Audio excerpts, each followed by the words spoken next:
과거 지붕의 처마 밑에 주렁주렁 자라나며 겨울의 운치를 한껏 돋워주던 고드름.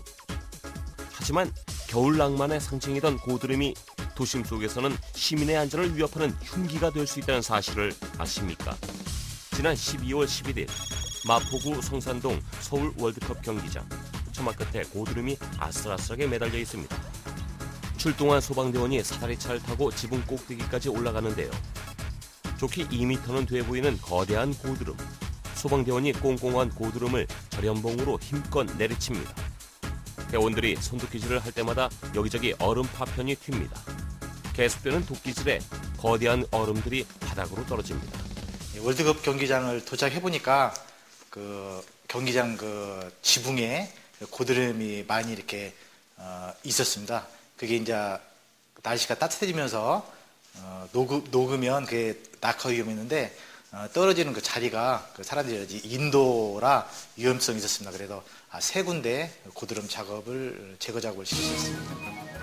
광진구 구이동 도로교통 전광판 아래 고드름이 매달려 있습니다. 고드름이 떨어지면 전광판 아래로 통행하는 차량이 위험할 수 있는 상황. 대원들이 펌프차를 이용해 안전하게 고드름을 제거합니다. 모델하우스 신축공사 현장. 철골 구조물에 크고 작은 고드름 수십 개가 매달려 있습니다.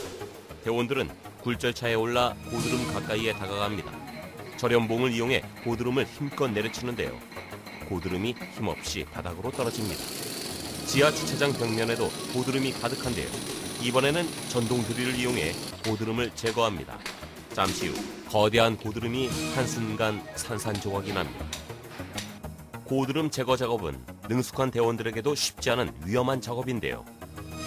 지난해 1월 광주에서는 아파트 벽에 달린 고드름을 떼어내던 소방관 2명이 건물에서 추락해 1명이 숨지고 1명이 다치는 안타까운 사건도 있었습니다. 네, 일단은 이렇게 사다리차를 펴니까 아무래도 바람이라든가 흔들릴 수도 있고 아무래도 사람들 이제 공포심도 조금 있을 수 있고 특히나 좀 어려운 면이라고 말할 수 있는 건 이 절연봉, 장대를 그렇게 흔들어서 고드름을 제거를 해야 되는데 그게 이제 워낙 공중에서 작업을 이루다 보니까 사람이 이제 쏠릴 수도 있고. 최근 날씨가 추워졌다 풀리기를 반복하면서 고드름이 급증하고 있는데요. 고드름은 주로 어디에 왜 발생하는 걸까요? 굴곡된 면이 있는 게 지붕이라든가 아니면 가스 이렇게 관 올라가는데 그런데 이제 많이 이제 생기죠. 눈이 쌓였다가 녹으면서 기온이 이제 하강이 되면 고드름이 이제 보통 생깁니다. 고드름은 낭만적으로 보이지만 뜻하지 않은 위험을 초래할 수 있는데요. 고드름 하나는 힘이 없지만 높은 곳에서 떨어지면 에너지가 더해지면서 강한 힘을 갖기도 합니다. 고드름이 높은 위에서 예를 들어 한 3, 4층 이상 그런 데서 떨어진데 무게도 있고 가속도가 붙으면 지상에서 받는 힘은 무척 셉니다. 거기에 혹여나 시민들이 고드름을 맞으면 부상 위험이 상당히 큽니다. 올해 들어 고드름으로 이렇다 할 사고는 아직 발생하지 않았지만 최근 서울 시내에서만 고드름을 제거해달라는 신고가 수십 건에 달했습니다. 시민의 안전을 위협하는 고드름. 고드름을 발견했을 때는 크기가 작더라도 빨리 제거해야 합니다.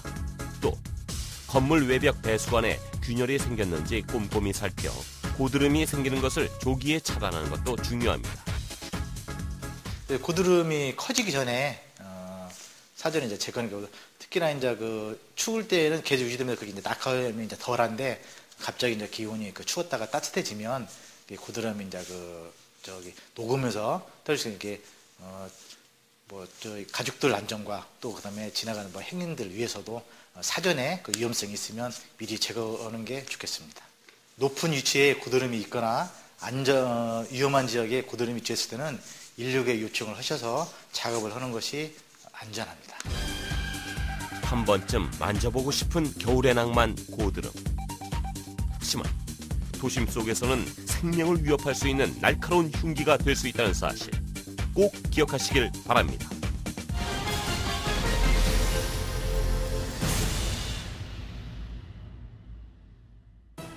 시커먼 연기가 하늘 위로 치솟습니다. 새빨간 불길이 타오르고 매캐한 냄새가 주변을 휘감습니다. 사방은 재활용 고철과 의류, 잡동사니로 전쟁터를 방불케 합니다. 한 고물상 내부에 있던 사무실용 컨테이너에서 불이 난 것입니다. 출동 당시에는 저희가 여기서 출동을 했을 때 멀리서 그 다량의 농연이 보였고 현장에 도착을 하니 컨테이너 쪽에서 발화가 된 걸로 예상이 되며 그 옆쪽에 있는 고물 그 적치물 쪽으로 자파 쪽으로 연소 확대가 되고 있는 상태였습니다. 불길과 사투를 벌여보지만 고물상 내부에 잡동사니가 워낙 많아 불길을 가라앉히기가 쉽지 않습니다. 대원들은 재활용 물건들을 하나하나 뒤져가며 남은 불씨를 꼼꼼히 제거합니다. 현장에 도착하여 인명검색을 우선으로 하며 65mm 수관을 전개하여 옆에 있는 적치물에 연소되고 있는 화재를 진압하였습니다. 이 불은 고물상 내부에 있던 재활용 고철과 컨테이너를 태우고 120만 원 상당의 재산 피해를 냈습니다. 화재 당시에 컨테이너에 사람이 없어 다행히 인명피해는 없었습니다. 지난 6일에는 동작구 노량진 수산시장에 생선 부산물 보관 창고에서 불이 나 출동한 소방당국에 의해 10여 분 만에 진화됐습니다. 이 불로 집기류가 일부 소실돼 200만 원의 재산 피해가 발생했지만 창고 내부가 비어있어 인명피해는 없었습니다. 불이 난 창고는 조립식 샌드위치 패널로 화재의 원인은 누전에 의한 전기 합선으로 밝혀졌습니다. 컨테이너 화재로 목숨을 잃는 사고도 발생했는데요. 지난 14일 제주시의 공사 현장. 컨테이너 숙소에서 잠을 자던 인부가 미처 피하지 못하고 불에 타 숨졌습니다. 빠른 시공성과 저렴한 가격으로 창고나 임시 거주지로 많이 쓰이고 있는 컨테이너. 하지만 컨테이너는 합판이나 스티로폼 등 불에 잘 타는 재료로 지어져 불이 나면 화재의 속수무책입니다. 또 컨테이너는 난방과 가스 시선, 전기 배선이 외부로 노출돼 있어 가스가 새어나오기도 하고 이에 따른 폭발 위험성이 있습니다. 주거용 컨테이너는 읍면 동사무소에 신고하면 쉽게 설치할 수 있고 가격이 저렴하기 때문에 굉장히 많이 증가하고 있는데요. 컨테이너의 그 방음제라든지 보온제로 사용하고 있는 우레탄 수지나 스티로폼은 불에 타기 쉽고 만약 불에 나면 유독성 가스가 많이 나오고 모두 쉽게 타기 때문에 인명피해가 날 확률이 매우 높습니다. 특히 컨테이너 화재의 2차 주범은 열기보다는 유독가스인데요. 스티로폼 같은 단열재는 불에 타면서 인체에 치명적인 일산화탄소 등의 연소가스가 발생해 심각한 인명피해로 이어질 수 있습니다.